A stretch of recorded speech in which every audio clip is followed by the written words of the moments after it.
the ability to play becomes romance and sexuality. So when it comes to kids, Mom, you're playing a kid, hey, Mom, look at me, or hey, let's play ball, or I'm not playing, oh, gee, we lost, and it's all about the game. Well, romance is the adult game, and we play it, we lose it, we get, hey, wasn't I the best for you? No. What do you mean, no? We win, we lose, and our confidence is built up on how much we're able to relate to people, how much we're able to have someone love us or appreciate us or worship the sun in us, and vice versa. And a lot of our confidence is tied up to the experiences we have in this. And any time, at any age, regardless of how confident a relationship or how devastated relationship you are, you're still having to learn to play and go into the future with this energy. And we don't own other people anyways. I think it's fine. I lost this. I lost my best lover. I lost that person. I couldn't live without that person. Oh, geez, who am I? That's us giving our energy, thinking we're giving our energy away to someone else and identifying to that process that we lost. And really, we didn't lose anything. We gained the experience. We're not, there's other things we're still having to live each day. And I mean, you can't just be with another person 100%. You can't hold hands for 24 hours. After an hour, you're ready to kill each other. So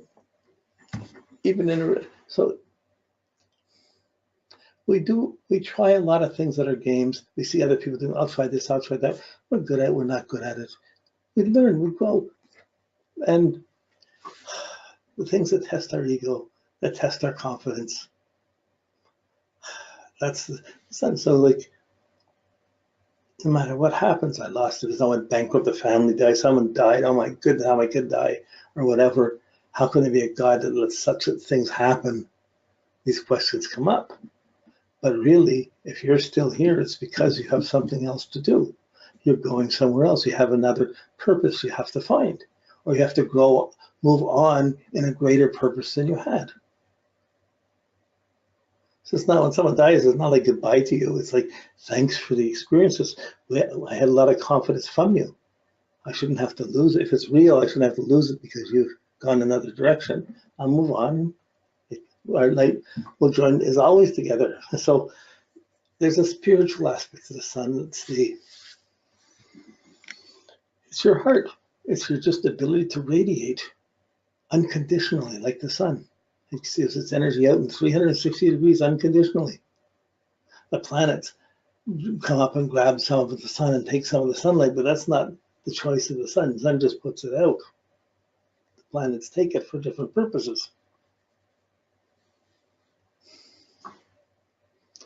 So when we're radiating clearly in an ideal world, perfection, we'd just be unconditionally radiating, conditional, totally in love.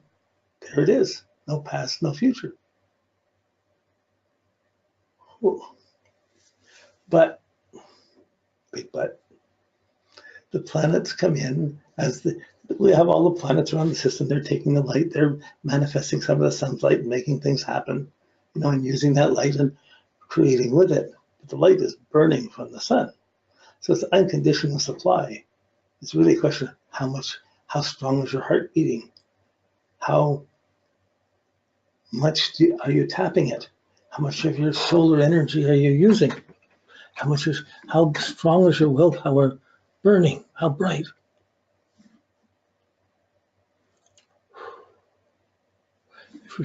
So even with studying astrology, it has to be burning a certain amount because you're deciding, I'm going to study this, I'm going to go through this because it's going to get me to a better place. I'm going to see more, and you have the confidence to go with it. And you're adding to yourself. That's one frequency, but it happens on all kinds of levels, and each planet has a factor involved with this, not really involved with the radiance. Each planet, as it brings distressful aspects, disturbs the radiance or causes stress to the radiance or puts a veil over the radiance and becomes a spiritual puzzle that one has to overcome to stay steady in your light. If you're burning in your light, everyone reacting to you, like every planet around you, everyone around you is receiving the light. It's the way it's supposed to be. When the sun starts saying, when your confidence starts saying, give me back my light, it's like the sun saying to the planet, give me back my light. I want the daylight back. It's not coming back like that. So confidence, willpower, going towards the future, where are we going, where are we coming from? That will to move into the future, to make things purposeful and meaningful, to take on challenge. To take on challenges is kind of like Mars, but it's really to just validate your purpose. And when it gets invalidated, to just fight, to struggle, and keep just burning till you burn through the obstacles.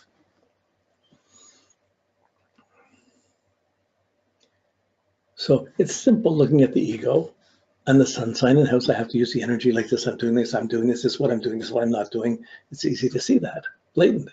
It's easy to go over it and see it very quickly and move past it and not spend as much time as it as you would other planets. Oh, my moon looks like that. Oh, my thinking is like this. Wow, my soul, my heart and soul is radiating like this. How much am I burning? How much am I doing? Wow. It's not like, kind of like love. You don't get love from anybody. You get sensation, you get reaction, you get affirmation, you get various things. Might even get honor or worship, but you're not getting love from it. Love is something you radiate and give unconditionally to someone. And when you're giving, what's the expression? Love ennobles the lover and the beloved. So in our relationships, if someone loves you, wow, that elevates you. And all of a sudden, you're challenged to live up to it or not as well. You're challenged to radiate and meet that energy as well. We get caught on the physical plane thinking male, female, this is mine, this is yours. We get caught in really gross levels of interpreting what love is. But even on a physical level, we can experience that radiant love for moments. It's really there, but we see it in a sensation and we trust and we're open and we're radiating. But the physical world moves so fast, it doesn't hold the light that well. It just sucks up some of it. So when we start looking at the aspects to the sun, it's the stressful things that you do. When you're using your willpower, it's the stressful factors that you run into. It's the tensions you run into about trying to be you. Everybody's got some tensions. Everybody's got the sun. Everyone's got different planets, and almost everybody's got different planets, or some planets stressfully affecting their sun, or they're going through and their future. So how do you grow up? How do you be yourself? At least I've done this, I got this career, I'm doing this, I got married, I got my kid. And so many things that we become. And once we become that, we got to radiate more. I got to take care of my kids. You have the perfect kid, you bring up the perfect kid, and then you're so in love with your kid, you're so proud of your kid. At 13, they just started smoking up and trying to get laid and disassociating, and all of a sudden they got negative behavior and they're blaming you, and where's your confidence? It seems like it's lost because of your kid. Can't be lost. You're just not recognizing, you're interpreting, you're making that matrix up to think that that's powerful enough to damage my heart. That's enough to stop the sun from shining. Well, it's not enough to stop the sun from shining, but in our matrix, we can feel that it is, we can think that it is. And these are the veils that come in on the sun. So when we take we'll take the moon first. So each planet, okay, we'll just see what we get to. The moon's the past. It's your memory. It's your ability to reflect. It's everything before this moment. It's your roots in the past and the memories and the recollections. All the things that have happened in the past. Becomes your habits. Your habits are formed because things that happened in the past, repetitive patterns in the past, and you have these habits. And these habits often are pulling you back into the past and holding on to the past more than you're prepared to go to the future and jeopardize your habits or jeopardize your memories or let something come in that's really alive and different. So a stress pattern between the moon and the sun is a fight between your past and your future. Every time you try to go forward with the sun, the moon is coming up and saying, I don't know if I want to go that far. And there's a little bit of stress. Like, I want to go play. Oh, I got to call mom. Or, like I want to be mom. I didn't realize it was so much work. Like there was the past and the future fight. So traditionally, 100, 200 years ago, the sun was the right eye of a man and the moon was the left eye of a man, and the moon was the right eye of a woman and the sun was the left eye of the woman. So we looked at each other, we're looking sun to sun and moon to moon. And the stress patterns between the sun and moon meant poor eyesight. Now with computers, TVs, nobody's got good eyesight, very few people. So that's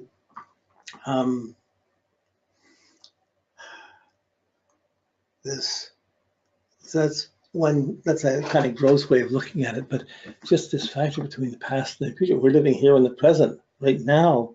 And the sun's trying to go somewhere and be somewhere, and the moon's trying to hold back and feel secure about something. And one security and one sense of purpose fight. So often we trade off doing our thing to have some security. Why would I go out and get my own place and do things if I can just stay at home and be secure and be able to play more? So the stress between these two, it can be a stress between how much your confidence and the things you want to play with and your nutrition and your habits and whether they support them or not, whether you're in shape or not, whether you're good enough or not. Always the moon, if you change a pattern, you add a little bit of light, a little more light into today's world, a little more confidence into today's world than you had yesterday, that improves your memory tomorrow. And so if you did this every day for a month, it can heal almost anything. For 3 months, you can break addictions of things holding you back. And as that veil falls away of the hold of the past, and we're here, we get to laugh. We get to be confident. We get to play. Simple. It's a big puzzle. And it's not like you can have your feeling about feeling secure and your radiance about being confident are two different directions. You want to feel secure? You want to be secure? You want to hold on to memories? Or do you want to be confident in your life? Or do you feel you're confident because you can carry all the old records, all the old albums, all the old videos, you have all the past videos, so that gives you the security to feel confident now. But what it really does, it puts a veil on the sun. And it puts conditions on your radiance. I can radiate if I'm going to be secure. So in terms of what you're putting out and reading out, what you're taking in and feeling, because in every moment, whatever you're putting out is being shoveled into the past is what you put out. How well you did it, how well you didn't, it's piling up in your memories. These are two sides of a scale when there's stress there. Lots of people have sun-moon squares and conjunctions and oppositions. But the stress there is normal for them. It only begins to show up really when you start relating to other people, living with other people, sharing food or sharing a house with other people, trying to be sympathetic with other people.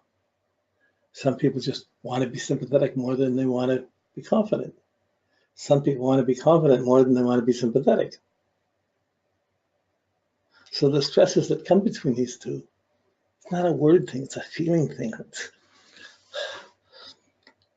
If you want to go forward and do something you never did, or you want to shine at something, if you set up a pattern where you're disciplining a little bit every day, working at something and making it positive a little bit every day, you may let go of other things, but in the one thing you're concerned about, you're building up your moon, and your moon builds up habit patterns that allow you to hold the sunlight or to be able to use the sunlight more and focus it.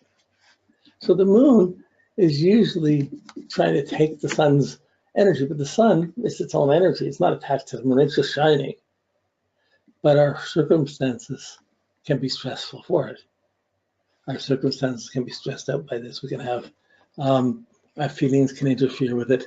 So feelings of doubt, feelings of insecurity, feelings of what I have, memories, reflections, dreams.